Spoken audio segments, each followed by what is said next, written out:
Bonjour à toutes et à tous et bienvenue sur Gunhead Story pour une nouvelle histoire consacrée aux étranges consoles soviétiques. Mais avant cela, introduisons Natacha.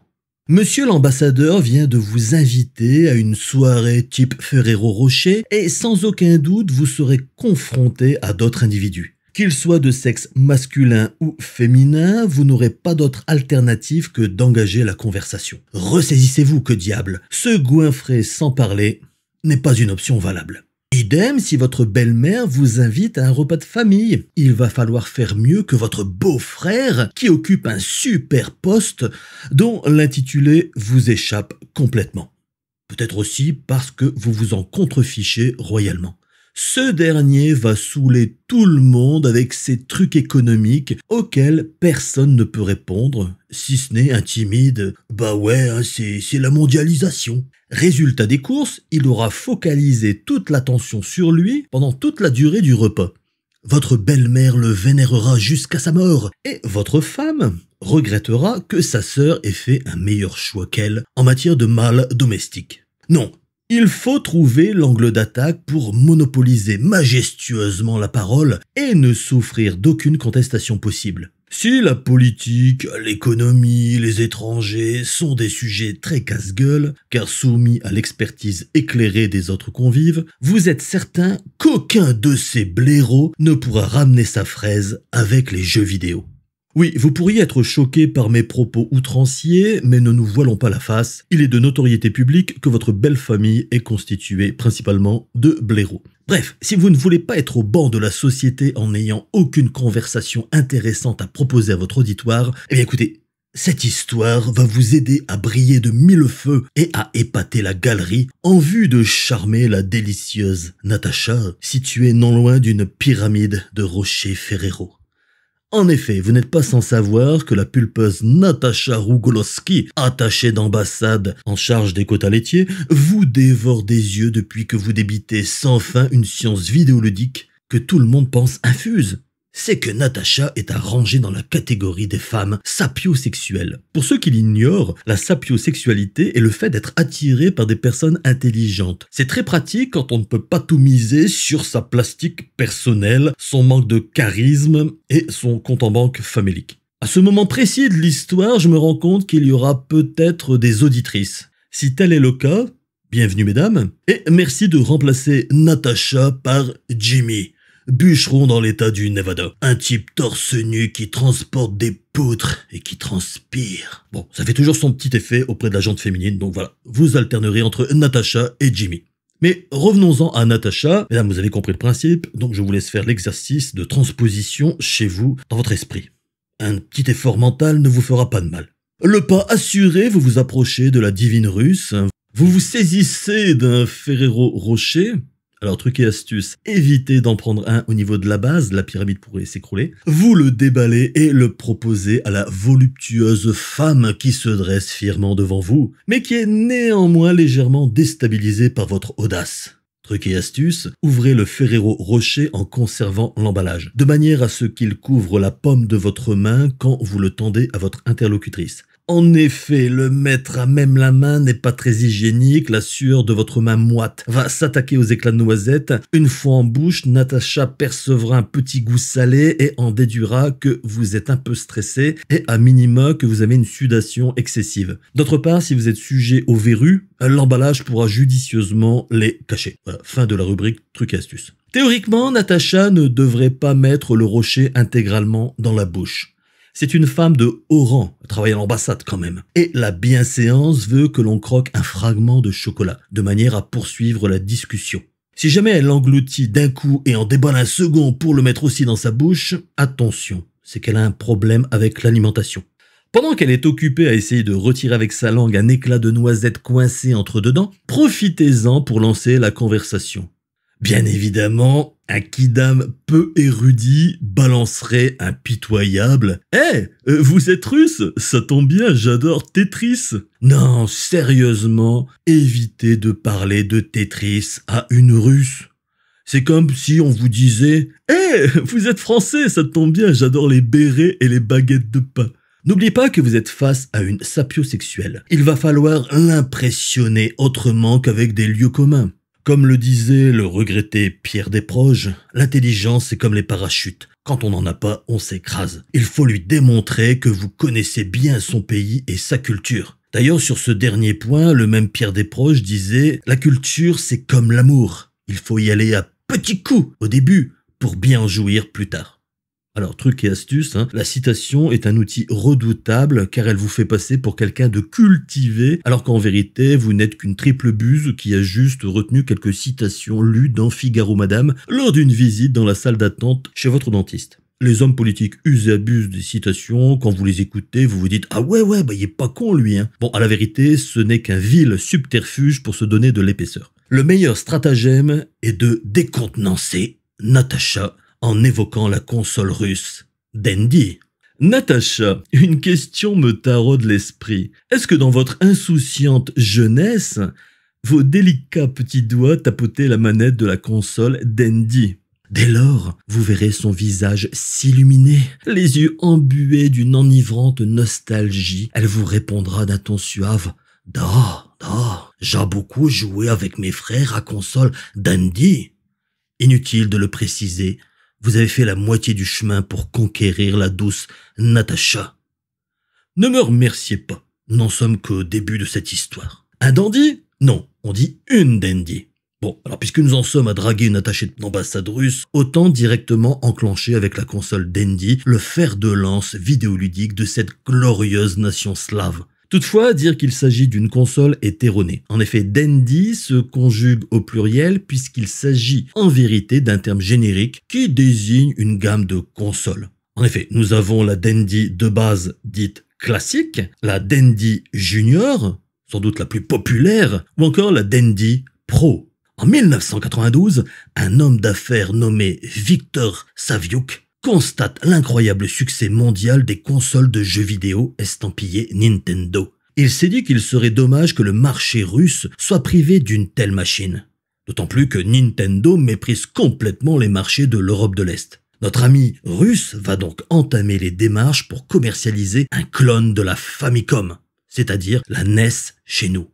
Dans la mesure où la contrefaçon est un sport national en Russie, Viktor Saviuk se dit qu'il n'a pas grand-chose à perdre. D'autre part, avec la dissolution de l'Union soviétique en 1991, la déréglementation des marchés économiques est à son paroxysme. Pour résumer, c'est le Far West. La contrefaçon en Russie représente à cette époque près de 75 milliards de nos euros actuels. Tous les secteurs sont touchés, plus de 35% des jouets sont des contrefaçons, 30% des vêtements de marque le sont également, et 15% des parfums sont aussi des contrefaçons. Viktor Saviuk se rapproche de la société Stipler, spécialisée dans la localisation de logiciels américains, notamment Microsoft Windows, et leur soumet l'idée. Ça tombe bien, il envisageait de créer une division jeux vidéo. Viktor Saviuk se retrouve donc propulsé responsable de la toute nouvelle division en charge du redressement vidéoludique de la Grande Russie. En septembre 1992, la division jeux vidéo est opérationnelle. Victor étudie les capacités de production et en arrive à la conclusion que ça va être compliqué de produire la machine sur place. Acheter une licence de distribution auprès de Nintendo a été envisagé à court instant, vraiment un court instant. Mais la machine coûtait beaucoup trop cher pour la population russe. L'idée, c'est de ne pas dépasser les 39 000 roubles. C'est symbolique, 39 000 roubles. Ce qui équivalait à cette époque à plus ou moins 90 de nos euros actuels, c'est-à-dire en tenant compte de l'inflation et de la volatilité du rouble. Même s'il est centenaire, le rouble a été créé en 1922, il n'en demeure pas moins très fluctuant avec une inflation galopante et difficilement maîtrisée. Au début des années 90, l'importation officielle d'une console 8 bits, que cela soit la Sega Master System ou la NES, aurait coûté 3 à 4 fois plus cher. Saviuk a donc établi des contacts avec des fabricants de consoles taïwanais. L'un d'entre eux a attiré son attention. TXC Corporation. Si cette société taïwanaise l'intéresse, ce n'est pas pour rien. Cette dernière produit déjà des clones Famicom et les vend sous la marque Microgenius. Au moment des pourparlers, il y a d'ailleurs 4 clones existants, Victor a l'embarras du choix. Il jette son dévolu sur le modèle Microgenius IQ 501. Saviez-vous qu'a remarqué que Sega et Nintendo capitalisent énormément sur leurs mascottes? Les gamins occidentaux sont fous de Sonic et de Mario. Qu'à cela ne tienne, Dendy aura aussi sa mascotte, un éléphant. Pour faire simple, l'éléphant se nommera Dendy. Ouais, comme ça, c'est pas compliqué. Il est évident qu'à ce stade de l'explication, Natacha sera dans votre lit en train d'assouvir vos pulsions les plus inavouables. En l'occurrence, vous lire en russe l'intégrale de Léon Tolstoï. D'ailleurs, ressaisissez-vous car Natacha a capté que vous piquiez un peu du nez lors de la lecture de Guerre épée. L'occasion sans doute de reprendre la parole et de poursuivre l'histoire de la marque Dendy. D'ailleurs, pourquoi Dendy? La raison est simple et nous vient de la langue anglaise, le dandy. Comme chacun le sait, un dandy est un homme élégant, charmeur, qui aime s'amuser. Cela tombe bien car c'est justement cette attitude de dandy qui vous vaut un tel succès avec les attachés d'ambassade russes. Pour une question linguistique, mais surtout de phonétique, le A de dandy a été remplacé par un E. L'éléphant Dendy a été dessiné par l'animateur russe Ivan Maximov. Ce dernier va d'ailleurs intégrer Video Ace Dandy, le premier magazine de jeux vidéo russe. En effet, avec l'arrivée d'une certaine forme de capitalisme en Russie, les initiatives se multiplient dans tous les domaines. L'édition d'une revue de jeux vidéo n'échappe pas à la règle. Le 18 décembre, un accord est officiellement passé entre Steepler et TXC Corporation pour la production de consoles Dendy. Ce qui est amusant dans cette forme de capitalisme à la sauce russe, c'est que la console était déjà en vente. Officiellement, la console est commercialisée le 17 décembre au prix de 39 000 roubles et les publicités avaient été diffusées 15 jours auparavant.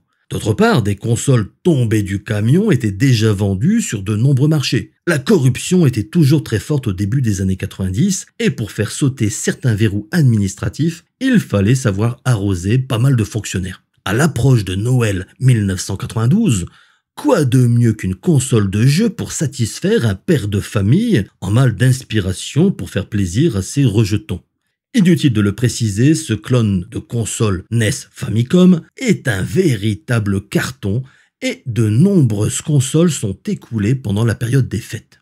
Seulement, il y a un gros problème. Un problème qui va faire pleurer des milliers d'enfants au pied du sapin de Noël. C'est horrible. Imaginez ces pauvres enfants se blottissant dans les bras de leurs parents. On les entend d'ailleurs dire d'ici. Papa, mama, menia ne tolko net ni sals bitnoj konsoli ni komputera amiga. No yadadze ne mogu prilichinio poagrate et montoj machinoj. Bon alors si comme moi vous ne parlez pas couramment le russe, voici une traduction approximative. Papa, maman, non seulement j'ai même pas une console 16 bits ou un ordinateur Amiga, mais en plus je ne peux même pas jouer décemment avec cette machine. Effectivement, les Russes ont été négligents.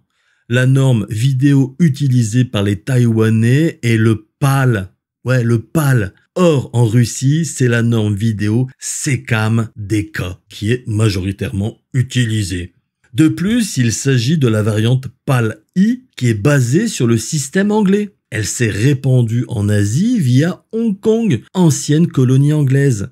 Même si l'URSS a imposé dès 1985 une compatibilité des téléviseurs avec la norme PAL, nombreux sont les foyers qui disposent de vieux téléviseurs à la norme SECAM-DK. Bref, c'est la panade et les Russes doivent retourner le matos à Taïwan. Une fois les consoles réparées et rendues aux petits-enfants, courant février 1993, une petite hype se propage au cœur de la Russie. Enfin, quand j'écris Russie, c'est un grand mot. Pour être précis, signalons que cela concerne essentiellement la région de Moscou. Si nous étions des gars du marketing, on dirait que Moscou était un marché test, avant une éventuelle commercialisation à grande échelle. Dans les faits, c'est vraiment expérimental et il n'y avait pas de business plan bien établi. Le patron de Steepler s'est juste rendu compte que les quelques milliers de pièces commandées avaient trouvé preneur et qu'il fallait en commander un nouveau. Si au départ la machine était principalement vendue à la sortie des stations de métro ou sur les marchés locaux, rapidement des enseignes moscovites importantes les mettent également en rayon. En mars 1993, Steepler recrute des commerciaux pour prospecter les autres régions de Russie. Dès lors, le succès devient foudroyant. 6 mois plus tard, on passe de 5000 consoles vendues par mois à 4000 consoles vendues par jour. Oui, par jour. Noël 1993, c'est de la folie puisque près de 300 000 consoles se retrouveront dans les petites mains potelées des enfants russes. Le numéro 1 des ventes est DuckTales, suivi par Super Mario Bros et F1 Race. Stippler propose tous les hits qui vont bien, Mario, Zelda, Double Dragon, sans oublier les fameuses Tortues Ninja dont les enfants raffolent. Dans un souci d'équité bien communiste, faut pas déconner non plus, faut respecter les traditions. Stippler propose des cartouches de compilation. Si au départ on commence avec 4 jeux en une seule cartouche, rapidement, avec les prix de la mémoire qui baissent, on se retrouve avec 10 jeux en une seule cartouche. Ça vaut le coup, Puis 50 jeux en une seule cartouche. Stippler proposera même la console avec une cartouche intégrant 100 jeux différents. Le rapport qualité-prix est imbattable. Stippler commercialisera même une cartouche de 400 jeux. Soyons dans la démesure la plus totale. Pour une bouchée de pain, les gamins russes se retrouvent donc avec une console sympathique et des centaines de jeux. Le gros avantage de la contrefaçon, quand tu vis en Russie, c'est que tu n'as pas à te soucier des ayants droit. Nintendo n'est pas content ? Et alors ? Où est le problème ? Hiroshi Yamauchi, le big boss de Nintendo, est furieux. Il donne des petits coups de poing rageurs sur son bureau et se plaint aux autorités japonaises qui se plaignent à leur tour aux autorités russes. Les Russes regardent les Japonais, ils esquissent un sourire et répondent aux Japonais « Sujet suivant ». Et pourtant, il y a de quoi se plaindre. La console Dendy sort des frontières russes et se retrouve dans de nombreux pays de l'ancienne Union soviétique. Comme c'est un capitalisme à la mode Far West, il est très compliqué d'imposer une réglementation sur la contrefaçon dans ces pays. Officiellement, les gouvernements disent y travailler très sérieusement. Mais en réalité, ils s'en contrefichent impérialement. En 1994, il y a une telle demande que Stippler est obligé de stopper ses spots de publicité à la télévision. L'effet pervers de cette demande excessive, c'est que les Taïwanais écoulent aussi, ni vu ni connu, leur propre stock en Russie de consoles Microgenius. De toute manière, il s'agit des mêmes modèles, les changements ne sont que cosmétiques. Même si l'éléphant Dendy n'est pas présent sur la boîte, ça se vend quand même sur les marchés secondaires ou dans les régions plus rurales. Même les Chinois s'y mettent et proposent des clones de la gamme Microgenius Dendy. Commercialiser le clone d'un clone, fallait quand même oser. Mais au final, Stippler s'en contrefiche. L'entreprise réalise un chiffre d'affaires annuel colossal pour l'époque, 80 millions de dollars. Les modèles se succèdent, Dendy Classic, puis Dendy Classic 2, puis Dendy Junior 2, 3, 4. Parfois, on ne s'y retrouve plus dans les appellations car des modèles incluant le pistolet voient également le jour. On parle alors de version pro. La presse spécialisée se développe et on compte désormais de nombreux magazines de jeux vidéo. En l'espace de 3 ans, les Russes découvrent l'univers incroyable des jeux vidéo. Surtout grâce à ces mêmes magazines, ils apprennent l'existence de machines plus puissantes, la Super Famicom, c'est-à-dire la Super Nintendo chez nous, la légendaire PC Engine, la Sega Mega Drive. Video Ace Dendy, placé sous la coupe de Stippler, voit naître quelques revendications au sein de sa rédaction. De nombreux journalistes sont attirés par ces nouvelles machines. Pendant un certain temps, les deux mondes cohabitent. L'un au service du patron, Stippler, couvrant les jeux et machines Dendy, et l'autre destiné à présenter les nouvelles machines. 2 ans plus tard, soit en 1995, Veliki Drakon voit le jour et remplace Video Ace Dendy. Dès lors, les consoles 16 bits font leur arrivée sur le territoire russe. Super Nintendo, Mega Drive ou encore PC Engine. Ces consoles sont importées, bien entendu non officiellement, souvent par Stippler en personne via les marchés asiatiques. La Mega Drive a les faveurs des Russes juste devant la Super Nintendo, tout simplement parce qu'elle est plus abordable financièrement. Bien entendu, Stippler, via l'une de ses filiales situées en Asie, commercialise également des copieurs de cartouches Super Nintendo et Mega Drive.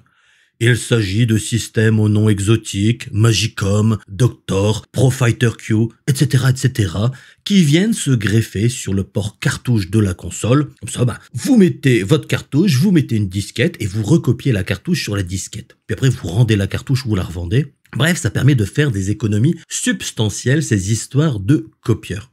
Et là, pendant que vous racontez votre histoire à Natasha Rougolowski, un incroyable retournement de situation se produit. Un rebondissement digne d'une superproduction américaine.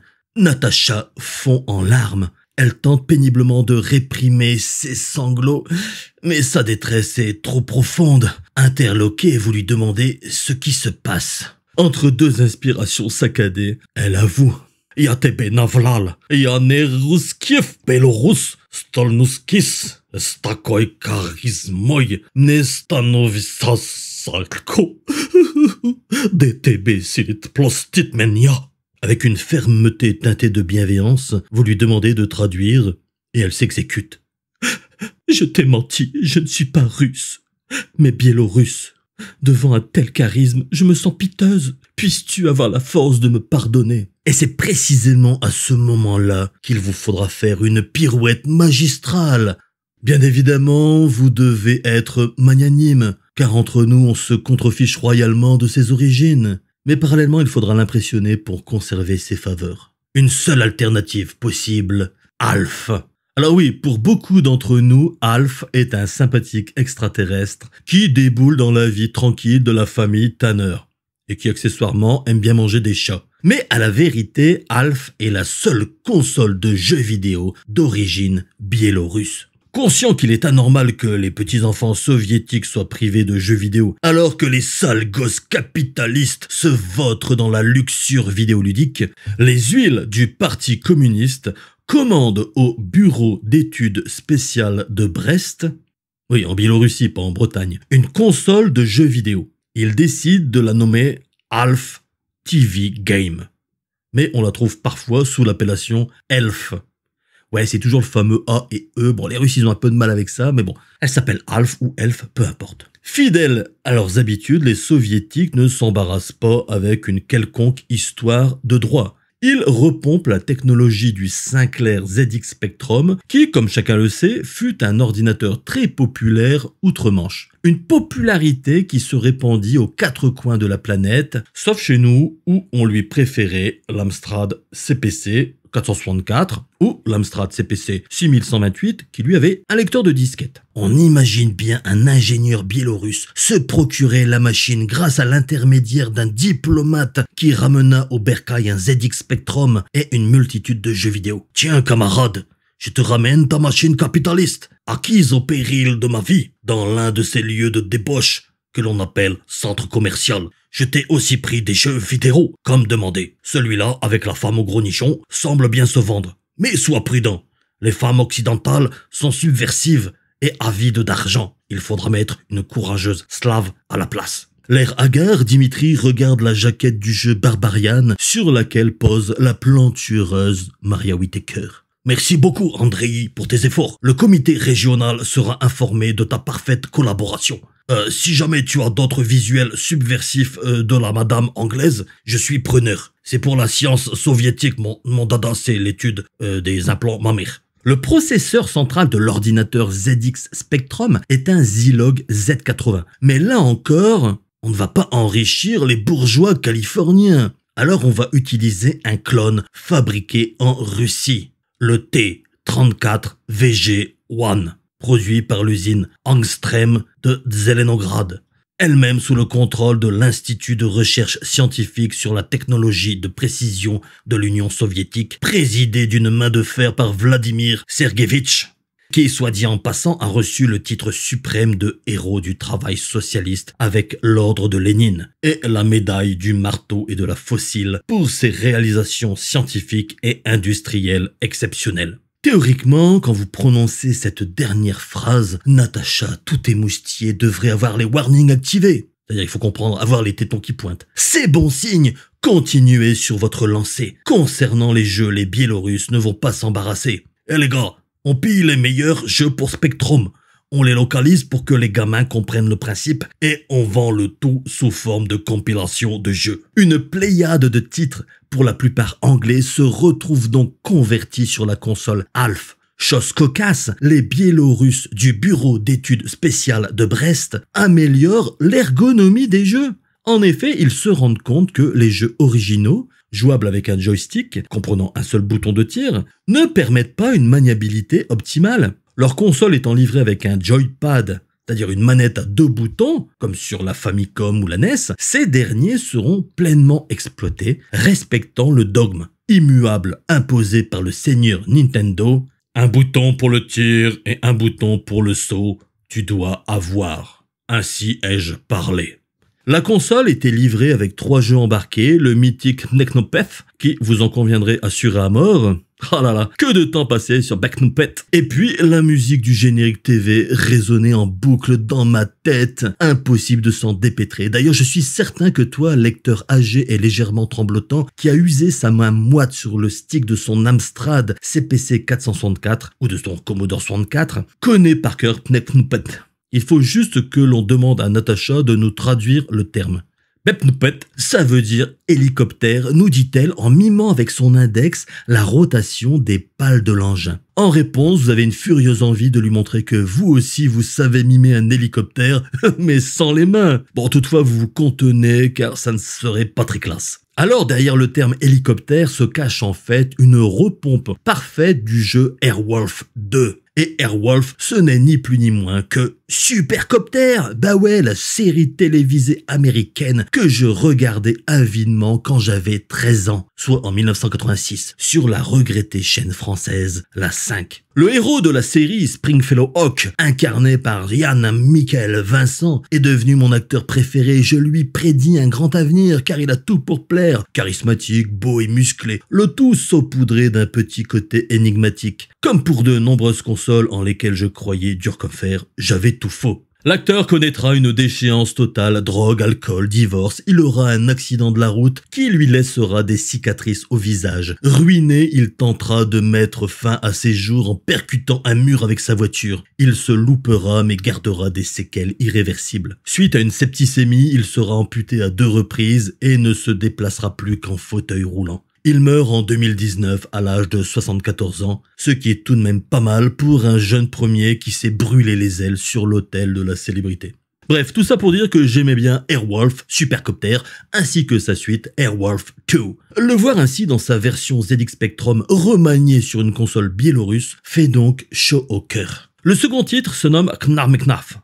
Natacha nous susurre à l'oreille que ça veut dire sauveur. Il s'agit en réalité du jeu Toujad, un jeu d'action qui a connu son petit succès d'estime au milieu des années 80. Enfin, le troisième titre se nomme Tokmu. Natacha se rapproche une fois encore de mon orifice auditif et après m'avoir mordillé le lobe d'oreille me dit course.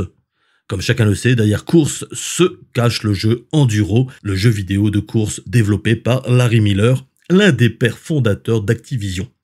Sorti initialement sur console Atari 2600, il a été porté en 1984 sur ZX Spectrum et comme vous vous en doutez, c'est cette version qui est pillée par nos amis biélorusses. 10 autres cartouches seront commercialisées contenant entre 4 ou 10 jeux. Les cartouches se nommeront tout simplement Alf 1, Alf 2, Alf 3, etc. Vous avez compris le principe. On ne s'embarrasse pas non plus avec un visuel. L'austérité soviétique a aussi son charme et une indéniable efficacité. Je vous épargne les noms originaux, amusons-nous simplement avec les traductions. Synapse devient vaisseau spatial. Boulder Dash devient chute de pierre. Barbarian, devient barbare. Et mon préféré, c'est Cybernoïde, qui est devenu cybernoïde. Ouais, là, les ingénieurs biélorusses ont clairement séché. Mais par quoi on peut remplacer cybernoïde? Bah écoute, je sais pas, on va mettre cybernoïde. Bon, ok, d'accord, on valide. Devant une telle érudition, Natacha ne peut qu'être subjuguée. Dès lors, il faut asséner le coup final, celui qui la fera définitivement tomber dans vos bras puissants et bienveillants. Car on peut se le dire, à ce stade, vous n'envisagez pas une simple aventure d'un soir, non, vous êtes tombé amoureux de la Biélorusse. Vous avez envie de l'épouser, de lui faire des enfants. Après tout, les 30 ans de différence d'âge qui vous séparent ne sont pas un frein, on le sait tous. C'est même un fait établi dans notre société. Les femmes vieillissent beaucoup moins bien que les hommes. Quand vous aurez 60 ans, elle en paraîtra 40. Et quand vous en aurez 70, écoutez, elle fera la soixantaine bien tassée et on ne verra plus aucune différence. Oui, je sais, c'est injuste, mais que voulez-vous, ma petite dame? C'est comme ça, c'est la nature. Bref, soucieux d'avoir une béquille pour vos vieux jours, vous enclenchez sans plus attendre avec la partie immergée de l'iceberg Alf. Ma très chère et douce Natacha, je pourrais parler avec vous des heures durant de ce beau pays qu'est la Biélorussie. D'ailleurs, nous aussi, on a une ville qui s'appelle Brest. Coïncidence? Je ne pense pas. Et je ne vous cache pas que son architecture est d'inspiration soviétique. Si cela vous tente, je pourrais vous faire visiter cette belle contrée et vous faire déguster le plat principal de ses habitants, les crêpes. Truc et astuce, tout le monde aime les crêpes. Vous ne prenez aucun risque culinaire, de plus avec la subtilité qui vous caractérise, vous pourrez toujours lui suggérer de mettre en application une expression typique de la langue française. J'ai envie de te retourner comme une crêpe. Les yeux rivés dans les siens, vous lui parlez du BIT. Alors le BIT, c'est le Sinclair ZX Spectrum biélorusse. Précédemment, j'ai mentionné le fait que les ingénieurs avaient fait de la rétro-ingénierie pour concevoir la console Alf. Mais vous vous doutiez bien qu'il était un peu absurde de transformer un ordinateur ZX Spectrum uniquement en console et de ne pas exploiter la machine pour en faire aussi un ordinateur à part entière. L'usine électromécanique de Brest, qu'on appelle BEMS, qui était sous la surveillance du syndicat brestois de production de matériel informatique, le célèbre BPO-SVT, a donc conçu le BASHT. Pour des raisons de commodité, on continuera à le nommer BIT, qui est la traduction littérale. Bien évidemment, on pourrait dire également octet, qui est l'équivalent de byte, mais avouez que cela serait beaucoup moins rigolo à prononcer. Nos gaillards en ont produit près de 65 000. Le pic de production a été atteint en 1992 avec 1700 ordinateurs produits par mois. Au regard de la production d'ordinateurs américains, japonais ou encore européens, cela peut sembler très faible. Mais malgré tout, cela en fait l'un des ordinateurs les plus populaires au sein de l'URSS d'alors. De 1989 à 1995, on peut même dire qu'il a rencontré un indéniable succès, devenant l'ordinateur d'apprentissage le plus doué de sa génération. La Biélorussie, la Russie et l'Ukraine étaient ses principaux marchés. Il a connu une douzaine de déclinaisons, arborant parfois un look d'ordinateur professionnel. Une sorte de douce folie, Sinclair ZX Spectrum s'est alors emparé de la Russie et une multitude de clones ont été produits. Citons parmi eux les Leningrad 1 et Leningrad 2, le Raton 9003, l'Astra, l'Eton, le Inbelkant, etc., etc. Ils ont pullulé un peu partout et il n'était pas rare de voir des déclinaisons fleurir dans les autres pays du bloc de l'Est, comme la Pologne ou la Roumanie. Comme de coutume, aucune licence d'exploitation n'a été passée entre ces entreprises d'État et la firme de Lord Clive Sinclair. Le souci majeur de ces ordinateurs, c'est souvent la qualité. Si sur la plupart on n'aura absolument rien à redire, sur l'enveloppe, souvent très solide, par exemple, le Leningrad 1 est en acier. Ah oui, en acier, hein, ça rigole pas. Hein. Tu peux fracasser le crâne de quelqu'un avec. Hein. À l'intérieur, c'est un peu plus chaotique. Outre les clones de processeurs qui n'ont pas eu les mêmes processus de fabrication qu'en Occident, avec un contrôle qualité qu'on imagine beaucoup moins rigoureux, les cartes mères et l'ensemble des autres composants sont souvent très médiocres. Cela me fait penser à l'album Tintin au pays des soviets. Dans cet album hautement caricatural, il faut le rappeler, on y voit des usines factices où les ouvriers tapent dans des tôles pour faire croire aux touristes que les usines tournent à plein régime. Sans aller jusque-là, on a l'impression que tout n'est que poudre aux yeux et que le retard informatique est énorme. La violation de brevets semble être la seule marche à suivre pour donner le change et offrir à la population un semblant d'équivalence technologique au monde occidental. Je rappelle juste qu'au milieu des années 90, les gamins occidentaux jouaient sur des consoles 16 bits, Super Nintendo ou Sega Mega Drive, et qu'ils commençaient à baver sur les images 3D de la Sega Saturn, de la Sony PlayStation.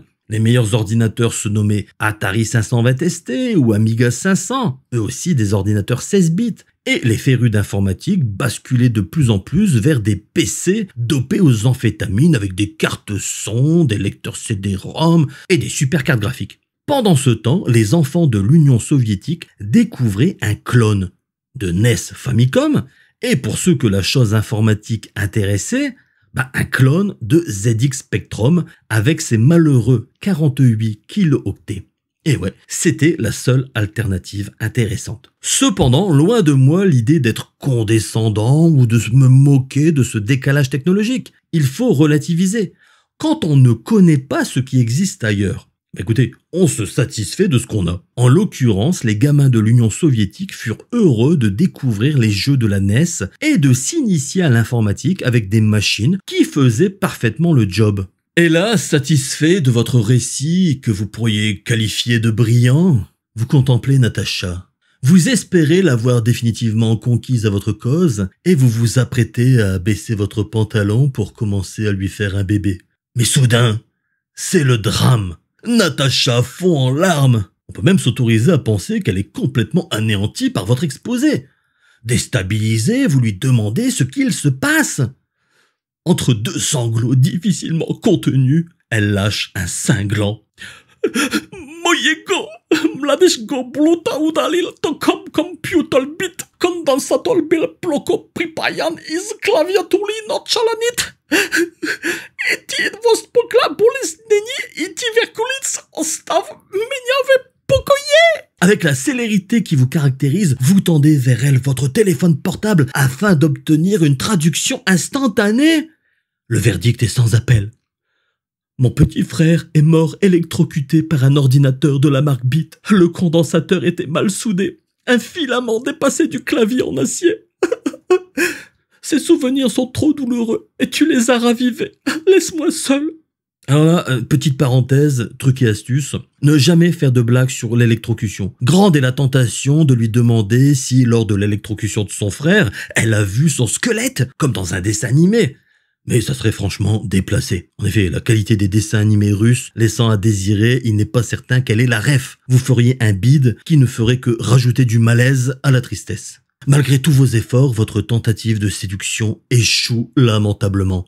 Il faut savoir reconnaître sa défaite avec dignité. Il est inutile d'insister car votre visage sera indéfiniment associé à celui de son petit frère défrisé en un dixième de seconde.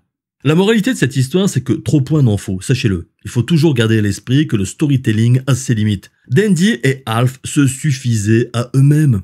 Pourquoi vous avez parlé de bite? Et oui, c'est comme ça, il faut parfois savoir tourner 7 fois sa langue dans la bouche avant de saisir la cuillère à peau. Enfin, un truc comme ça, quoi. Toujours est-il, j'espère que cette histoire soviétique vous a plu. Quant à moi, il ne me reste plus qu'à vous souhaiter une bonne continuation et à vous dire à très bientôt sur Gunhead Story.